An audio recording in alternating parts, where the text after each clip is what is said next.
Bonjour à tous, aujourd'hui je vais vous présenter non pas une maquette mais un livre, parce que faire des maquettes c'est bien, se renseigner, avoir de la documentation pour pouvoir faire au mieux les kits que l'on réalise notamment, et même dans le domaine de l'ASF, c'est encore mieux. Parce que bon, mine de rien, il faut des documents de référence pour refaire, pas à l'identique, mais dans l'esprit, les vaisseaux qu'on peut voir par exemple dans la Guerre étoiles ou dans Star Trek, dans Galactica, dans Gundam, dans Macross, dans tout ce que vous voulez. Et il est quand même très important d'avoir un minimum d'informations. Alors je sais que maintenant il y a beaucoup de choses qui traînent sur le net, qu'il est facile d'obtenir des images sur votre écran d'ordinateur ou sur votre tablette. C'est très pratique, mais il faut savoir qu'en rouge, vert, bleu et RGB, les couleurs, les nuances peuvent apparaître très différemment. Il peut y avoir des photos de qualité très diverses qui traînent sur le net en rapport avec des expos pour les modèles de tournage qui sont parfois exposés à travers le monde. Il faut se méfier un petit peu de tout ça et il faut parfois se tenir en compte les documents officiels. Et surtout voir ce qui peut traîner dans les livres, parce que bon là a priori la qualité des photos, la qualité des images est au rendez-vous et permet de se faire une idée précise de ce qui nous attend en termes de peinture, de teinte, de détails à rajouter, etc., etc. Alors j'ai eu l'occasion de prendre naissance d'une galaxie il y a peut-être je crois 2 ans. Et je suis assez étonné que personne n'en parle, parce que c'est la version en français d'un bouquin qui est d'ailleurs le titre du bouquin est beaucoup mieux en anglais puisque c'est Sculpting a Galaxy, donc sculpter une galaxie. Rien à voir avec la naissance d'une galaxie, puisque sculpting, il y a quand même l'idée d'artiste, de sculpter de la matière brute et d'en obtenir autre chose. C'est dans un tarif qui est quand même relativement sympa. Je crois l'avoir vu à peu près 35 € sur Amazon. Et donc des bouquins comme ça, il y en a quand même pas des tonnes. Et vous pourrez obtenir là-dedans quand même énormément d'images, de références sur de nombreux objets et de nombreux vaisseaux de l'univers Star Wars. En plus de ça, ce bouquin de Lord Peterson est préfacé par George Lucas, avec même un avant-propos de Rick McCallum et une postface de Phil Tippett, qui est quand même un grand maître des effets spéciaux et surtout de l'animation de créatures et de certains véhicules de Star Wars. On lui doit le Scoutwalker, la TAT, le Rancor, les créatures de l'échiquier du Faucon Millenium, le Taunt, tellement de choses qu'on doit à Phil Tippett, les créatures et les effets spéciaux dans Starship Trooper. Enfin voilà, je vais pas épiloguer là-dessus, on en est déjà à plus de 3 minutes de présentation de vidéo. Ce que je vous propose, c'est d'ouvrir un petit peu le bouquin, de voir ce que ça donne, le temps de repositionner le trépied. Alors ça va peut-être bouger un petit peu, mais je n'ai pas le temps de mieux me préparer à vous faire cette ouverture de livre. Donc, dedans on a quoi? Surtout des images, des modèles de tournage, les vrais modèles de tournage des films. Il n'y a pas Le Réveil de la Force, il n'y a pas Rogue One. Mais là, vous voyez, c'est quand même assez amusant de voir qu'ils avaient réalisé en vrai les droïdes DK, les destroyers du film Phantom Menace. Tout n'était pas forcément fait en CGI. Je vous passe les informations concernant tout ce qui est dedans. Il y a cette image-là que j'aime beaucoup, qui pour moi représente une édition particulière de Starfix qui en 83 était sortie autour du retour du Jedi. On notera d'ailleurs que le faucon est à l'envers. Il est mis sur, j'allais dire sur le dos, mais enfin bon, il est retourné. Là, il y a quand même une idée très précise de tout ce qui est accessoires et miniatures qui ont été utilisés dans ces films. Là, on voit bien aussi l'échelle de certains objets. Les vaisseaux. Alors, bien évidemment, on commence par le Faucon. On continue avec le Blockade Runner, le forceur de blocus rebelle, là. Le Star Destroyer, regardez-moi, mais la qualité de ces photos, quoi, c'est fou. Là, on voit très clairement que la tranche du vaisseau dans la maquette de Revell est beaucoup trop fine pour une fois, et que ça manque de détails, parce que là, on voit tous les détails des modèles de tournage. Là, c'est encore plus visible, vraiment. Là, il y a tous les détails du hangar, les détails de la surface. Là, on voit que beaucoup de détails et de panneaux étaient faits en fait au crayon. C'était pas sculpté, c'était pas des détails qui étaient collés, c'était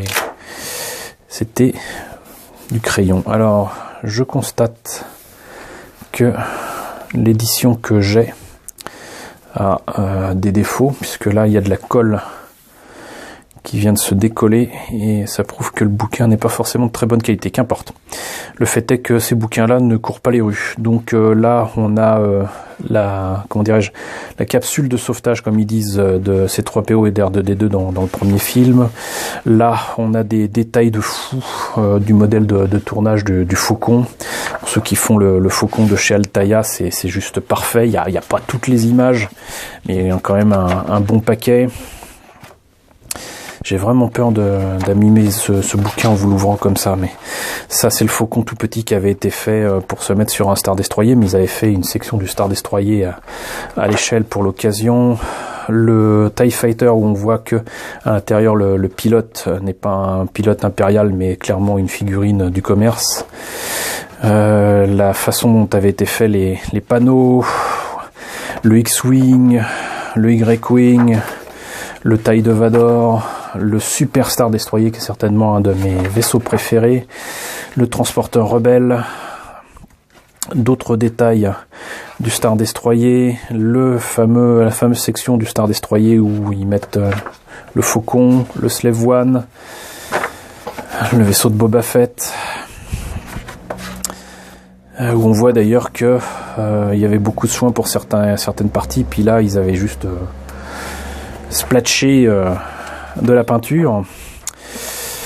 Des vaisseaux rebelles, la navette impériale, le Mon Calamari, le croiseur Mon Calamari, le B-Wing que je vous ai présenté en maquette. Là, c'est une image excellente pour montrer, d'ailleurs, si je veux le modifier, du coup, je sais quelle couleur ont les réacteurs et qu'il y a des phares ici, et la couleur des panneaux sur le cockpit. Le A-Wing, pareil, là, pour les détails ici, à l'intérieur des moteurs, c'est juste parfait. Rappelons que ce modèle, d'ailleurs, a été fait à partir de pièces du F-14, TIE Interceptor. Même le premier film de la prélogie a eu droit à ces maquettes. Le croiseur de la République est absolument superbe, je l'ai vu en vrai lors d'une exposition à la Cité des Sciences, à Porte de la Villette à Paris. Les canons des vaisseaux de guerre de la Fédération, les barges de débarquement, le vaisseau Sith de Darth Maul, les vaisseaux de Naboo, la nef royale, le Naboo Starfighter. Alors les véhicules, on a droit aussi là par exemple au véhicule Jawa, le Snowspeeder. Le Jawa, vous voyez, c'est quand même pas bien grand. Là c'est assez amusant puisqu'en fait il s'agit du Land Speeder de Luke avec des figurines qui ont été faites de guingois avec pour R2D2 et 6PO, mais Obi-Wan Kenobi et ce brave Luke ont été faits à partir de figurines très clairement de l'homme qui valait 3 milliards. Le Snowspeeder, donc qui est quand même de belle taille, hein. Il est au 1/6 je crois pour le kit que l'on voit se cracher sur Hoth. Là aussi des mannequins, mais là de bien meilleure facture ici pour l'Empire contre-attaque. Le AT-AT, un de mes engins préférés de la saga. On voit là qu'il n'est pas dans un gris clair, si clair que ça. C'est peut-être la qualité des photos qui fait ça, mais là donc on voit bien que c'est le modèle de tournage, avec tous les détails qu'il faut. Le clou de car, des documents que j'aurais bien aimé avoir avant de faire mon scratch à partir de Vérine. Un truc que j'aimerais bien faire un jour, mais pas trop grand, la barge de Jabba. Ça pourrait être assez amusant. Le skiff du désert, ça c'est sûr, je le ferai un jour, parce que maintenant je suis tout à fait capable de faire les pièces en question et les courbes en question. Le speeder bike, j'y reviendrai, mais j'ai une maquette en cours avec un diorama qui fera apparaître Luc sur un autre speeder bike. Le Scoot Walker, on y reviendra également. J'ai un modèle de grande taille qui devrait vous impressionner, qui m'a été donné par un ami d'Art Movie Fan. Les tanks de la Fédération du Commerce, le pod racer d'Anakin qui en version AMT ERTL est bizarrement de bien meilleure facture que le kit de Revel. C'est assez étonnant. Les droïdes, les créatures, alors bon, bien évidemment on devine que la créature des astéroïdes qui essaye d'avaler le faucon, c'est juste une espèce de gant avec une main à l'intérieur, mais bon, c'est toujours bon à savoir. Les masques, les maquillages, les créatures animées par Phil Tippett dont je parlais, le droïde sonde, le propre droïde de l'Empire que l'on voit sur Off. Là voilà des détails de fou sur cette photo. Le Taunt avec une photo qui rend bien plus hommage à la miniature que ne vaut la miniature elle-même, parce que pour l'avoir vu en vrai c'est pas si terrible. D'ailleurs on voit dans le film que c'est animé comme ils peuvent, mais c'est pas génial. Différentes créatures du palais de Jabba, le Rancor. Je me suis passé de ces photos là, mais voilà, je vous montrerai un jour la maquette que j'ai fait en soft vinyle. R2D2, là, vous voyez les détails qu'il peut y avoir ici avec ce R2 coincé sur Tatooine avec son futur et nouvel ami C3PO, le Power Droid, les droïdes DK, les droïdes de la Fédération, les créatures de la prélogie, il y en a un paquet. Le nouveau costume de Dark Vador, Mustafar, c'est pas ce qui manque. Il y a même la tranchée de l'étoile noire. Alors ça, l'image n'est pas à l'envers. En fait, il se trouve que le kit avait fait dans un sens et ça ne plaisait finalement pas à George, et comme le travail était très avancé, que ça demandait beaucoup trop de boulot de le refaire, ils ont tout simplement inversé l'image. Donc faut savoir que le modèle de tournage est dans l'autre sens. Voilà. Des décors miniatures, mine de rien, qui ont été faits aussi. Beaucoup de trucs de Naboo. La qualité de ces décors est complètement folle. Je les ai vus en vrai là aussi, à la Cité des Sciences. Décor donc fait en vrai mais en miniature, et la foule était composée de jouets de micro-machines de Hasbro, mais la foule pour remuer était faite avec des cotons-tiges de couleur qui remuaient avec un ventilateur en dessous, ce qui faisait qu'on avait l'impression de loin qu'il y avait de la foule qui bougeait. Voilà. Beaucoup d'effets pratiques plus qu'on ne le croit dans la prélogie. Avec beaucoup de miniatures qui sont réalisées. Tout n'était pas fait sur ordinateur. Mine de rien, j'aime pas la prélogie, mais le travail qui est fait dessus est absolument ahurissant, quoi. On ne pourra pas lui enlever ça. Il y a une qualité de réalisation, de recherche graphique, de recherche de design, de fou, largement plus grande et supérieure à ce qu'on peut avoir dans le Réveil de la Force. Donc voilà.